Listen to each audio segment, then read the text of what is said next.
Class third, chapter आपका third है बेटा, चांद वाली अम्मा।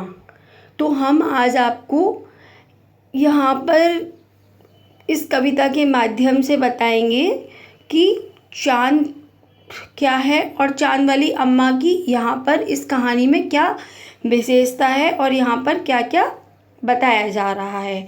तुम शरारत तो करती ही होंगी। यहाँ पर बेटा सभी बच्चों के बारे में वह बोल रहे हैं कि तुम लोग शरारत तो करते ही होंगे। कौन कौन सी शरारत करती हो? अब आप लोग जो जो शरारत करते हो वो आप सभी को पता है कि आप लोग कैसी कैसी और कौन कौन सी शरारत करते हो। इन चीज़ों का इस्तेमाल तुम कोई शरारत करने के लिए कैसे करोगी? अब आपसे यहाँ पर 4 ये पूछी गई हैं चीज़ें और बताइए कि आप इन शरारत का इस्तेमाल कैसे करोगी। जैसे कि झाड़ू, पंख, कागज़, गुब्बारा। बहुत समय पहले की बात है, एक बूढ़ी अम्मा थी, बिल्कुल अकेली। यहाँ पर बताया जा रहा है कि कुछ समय पहले एक बूढ़ी सी अम्मा थी और वो बिल्कुल अकेली थी। उनका कोई नहीं था, वो अकेली रहती थी, उसका अपना कोई ना था, वो बिल्कुल ही अकेली थी क्योंकि उनका ना कोई भी नहीं था पूरे संसार में। घर का कामकाज उसे खुद ही करना पड़ता, सुबह उठकर कुएं से पानी लाना, खाना बनाना आदि। बेटा सारे काम उन बेचारी बूढ़ी सी दादी को ही करने पड़ते थे क्योंकि उनके जीवन में कोई और था ही नहीं। घर के कामकाज उसे पूरे सारे करने पड़ते थे। सुबह उठती थी तो कुएं से पानी भी लाना पड़ता था, खाना भी बनाना पड़ता था, झाड़ू भी लगानी पड़ती थी, सब उनको ही करना पड़ता था।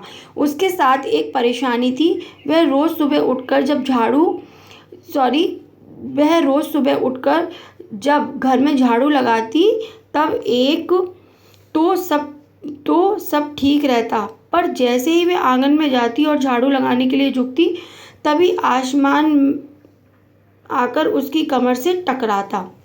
बेटा इस कहानी में बताया जा रहा है कि जो बूढ़ी अम्मा है सब जगह झाड़ू लगा लेती थी, लेकिन जैसे ही वो बाहर आंगन में झाड़ू लगाती थी तो आसमान उनकी कमर में आकर के टकराता था। अम्मा उसे घूरकर देखती तो वह थोड़ा हट जाता, फिर वह जैसे ही दोबारा झुकती आसमान फिर अपनी हरकत दोहराता। वो कहना चाह रही हैं कि अम्मा जैसे ही उस आसमान की तरफ दोबारा से देखती थी वो आसमान दोबारा से उनकी तरफ मुड़ जाता था, उनकी तरफ आ जाता था, और जब वो घुरा के देखती थी तो वो हट जाता था। फिर वह जैसे ही दोबारा झुकती आसमान फिर अपनी हरकत दोहराता। 1 दिन, 2 दिन, 3 दिन लगातार यही क्रम चलता रहा। अम्मा झाड़ू लगाए और आसमान उसे तंग करे। जैसे ही अम्मा झाड़ू लगाती थी आसमान उन्हें बार बार परेशान करता था, तंग करता था। एक दिन कुएं में पानी भरने को लेकर अम्मा का किसी और से झगड़ा हो गया।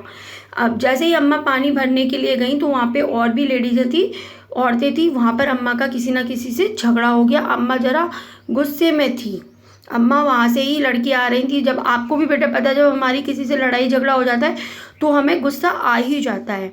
वह झाड़ू उठाकर आंगन में गई और जैसे ही झुकी आसमान ने अपनी आदत के अनुसार उसे फिर छेड़ा।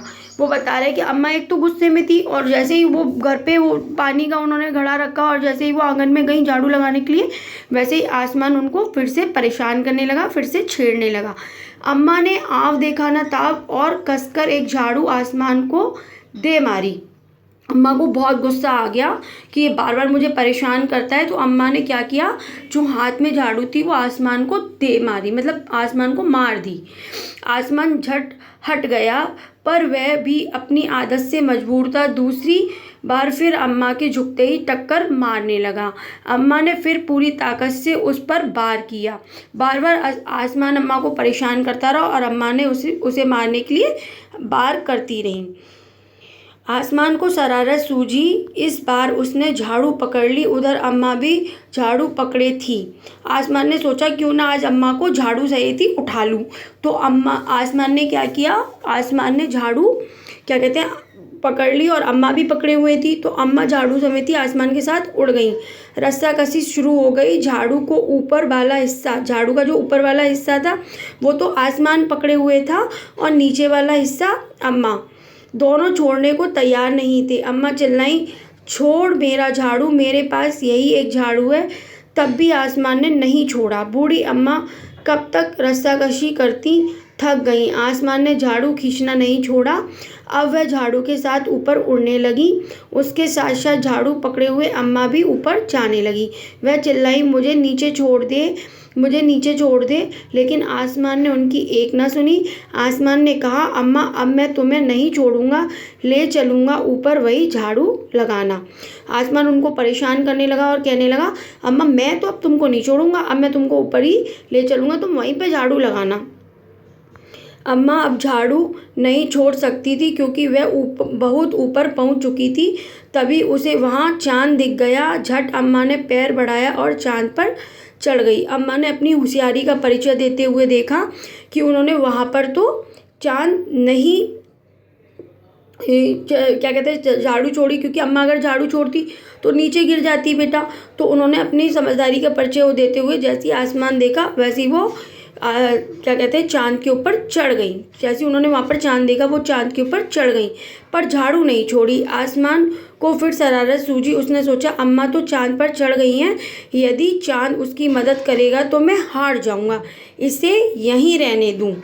तो आसमान ने सोचा कि क्यों ना अम्मा को यहीं रहने दूं। ऐसा सोचकर उसने झाड़ू छोड़ दिया। अम्मा झाड़ू से ही चांद पर रह गई। वह इतनी थक गई थी कि झाड़ू पकड़े पकड़े ही चांद पर बैठ गई। आसमान ऊपर चला गया। उस दिन से आज तक बूढ़ी अम्मा झाड़ू पकड़े चांद पर बैठी हैं। बेटा जैसा कि आपने देखा होगा कि चांद में हम लोग कहते हैं दाग है, और कभी आप गौर से देखना तो ऐसा लगता है कि चांद के अंदर कोई ना कोई ज़रूर बैठा है। तो इस कहानी के माध्यम से आप ये समझ सकते हो कि चांद पर वही बूढ़ी अम्मा बैठी हुई हैं। धन्यवाद।